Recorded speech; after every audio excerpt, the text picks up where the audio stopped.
Hey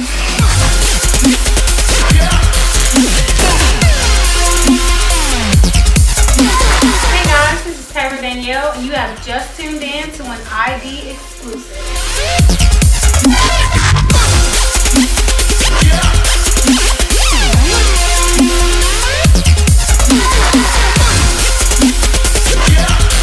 We just wrapped up an exclusive interview with visual artist Jack Stillz.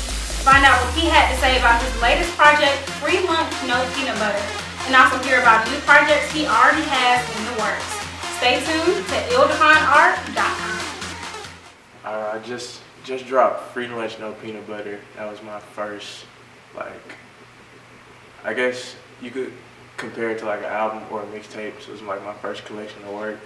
The title came from when I was in elementary school, and if you forgot like your lunch money, or your parents forgot to put money on your lunch account, when you went to the lunchroom, they took you to the back of the cafeteria, and they gave you like a brown paper bag and a peanut butter sandwich, like no jelly, nothing. It's just like peanut butter globbed on white bread.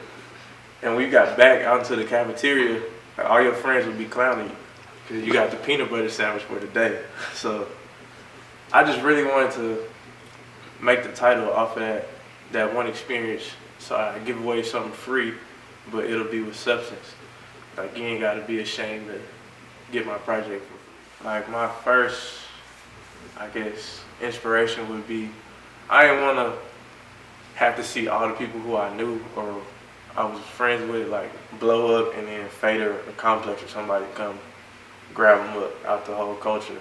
Like, I had the means and the skills and the connections to do it, so I just wanted to put something together that represented the whole, I guess, scope of the Atlanta music scene. Like, that was something very special to me.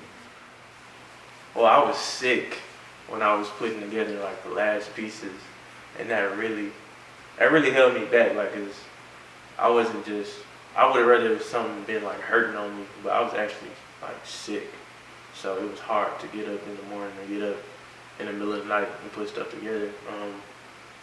That was the first, I guess, obstacle for putting together. The second piece I would say would be just not knowing exactly how to do things, like, 'cause this is my first collective piece, so not having all the answers. So the way I dealt with that was just saying, look, I'm gonna put something together, and if I like it, I like it. You know, I'm not gonna worry about whoever say they don't like it or he should have did this, he should have did that. Like, this is my project, I'm just put it out there. My favorite shoot is not even in the book. Like, the favorite experience is in the book though. Like, when I was working with Money Making Meek on his cover for the Guyana Gold project. Like, that was when I first set up my like whole studio in my house, and I was just like, I guess getting the hang of doing things the way I wanted to do them. Like, I guess when your ideas finally match your talent for doing stuff. So that was my favorite experience in the book. My favorite set of pictures in there are actually the ones of Milo Smith, which were originally for her Pulp Fiction album, but things, I guess, went a different direction. So those didn't make the cover. Like, I just had them on my computer. I really enjoyed them, and I said, you know, I'm putting them in my book. Like, she came to me with that idea. Like, she said, I wanna do Pulp Fiction. I wanna be dressed like Marcellus Wallace from the movie, and I wanna do it in front of a Waffle House with the Ferrari. I said, all right, cool, we can do that. So we got up one day. They brought the Ferrari out. We found a Waffle House, and I just like composed everything like the way I thought it should fit, and it really went well together, because it was like, you got the big Waffle House sign, which is like really undeniable. Like, everybody knows Waffle House. There's this newspaper stand like tucked right behind the Ferrari, which we also used, and then it's got like all the Waffle Houses, like, I guess they're specials in the window. So it's like it's real atmospheric, real like, if you from Atlanta or familiar with Atlanta, you're real familiar with Waffle House. So it's a nice sentiment. Well, the craziest story probably would be working with Neek. because before we doing the Guy in the Gold cover, there was a plan to do a whole separate cover for the project. We shot it. It was like two. It was the same girl who was on the front of the final project, but it was another girl. She works at Stilettos, a decent friend of mine. So it was like very, very scandalous, very trap house-ish. So we did that, and I ended up losing the files as I was editing them. Like I was putting the cover together, and I had made a mistake and dragged the file to my trash can. And like I always empty my trash can as soon as I put something in there. So I lose the files. I like called Nick. I'm like, yo, I lost the cover. He's like, okay, cool. I guess we'll just have to reshoot it. I'm like, yeah, we're gonna have to do that. So we reshoot it, and we use Wesley, who's on the cover, Guy in the Gold, and she's in my apartment, and she's like completely naked. My girlfriend at the time was there. So she's like completely naked. It's like, and Wesley's body style is completely different from like the whole eye candy thing. So it was just like a whole different experience for me as far as the aesthetic of the shoot. That was the craziest thing that's happened so far.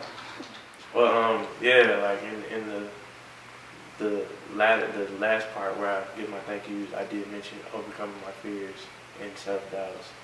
Mainly just, I guess, feeling sometimes like what you're doing is not good enough for to like pursue full time, or you see like other people doing things and you like, I'm just as good as them, but I'm not in the same as good of a position as they are right now. So it's just really overcoming those own little barriers that you create in your head to finally complete something. That's why I said earlier that was my favorite part, was to come to a stopping point where I felt happy with putting out the work that I've done. Like so many people try to act like, oh, I don't have no fears or no doubts. Like, you human, like you got fears, you're gonna have doubts. And if you recognize them, you can use that as a positive instead of as a negative. Just so really, if I would have to give anybody any advice, it would just be take your fears and make a positive out of it, or take your fears and just tackle them head on instead of trying to act like they don't exist, because they exist for everybody. Yeah, I know my next 3 projects actually. The last one, I guess, would be Got My First Kiss Twice. Like that, I think that's gonna be like a big project for me. So I just want to work into it. The next thing I'm gonna release is the Jesus project, which I did a few months back. Just working on putting together like the words and the flow of the pictures and things of that nature for the next release. And I'm gonna release another smaller project after that before I release the big one. So I got like, I guess, a plan or agenda for the next few releases. They all stem from like my life. I just try to draw from experiences I've gone through or situations I've been in. Like the Got My First Kiss title is just another way of me saying I've got a new perspective on life, where I've restarted my second life or whatnot. So it just stemmed from remembering getting your first kiss, and it's like a complete rush, you know what I'm saying? So I just wanted to flip that into what I'm doing now. This is Jack Stillz. Jack Stillz, Stillz, all one word. I'm here with the Ill-Defined Art Blog.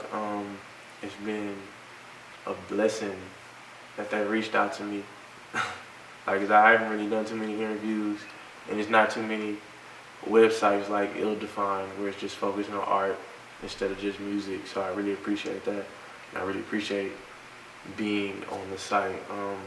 In the future, hopefully you can catch more of my stuff on there. Definitely catch this interview on there. Thank you.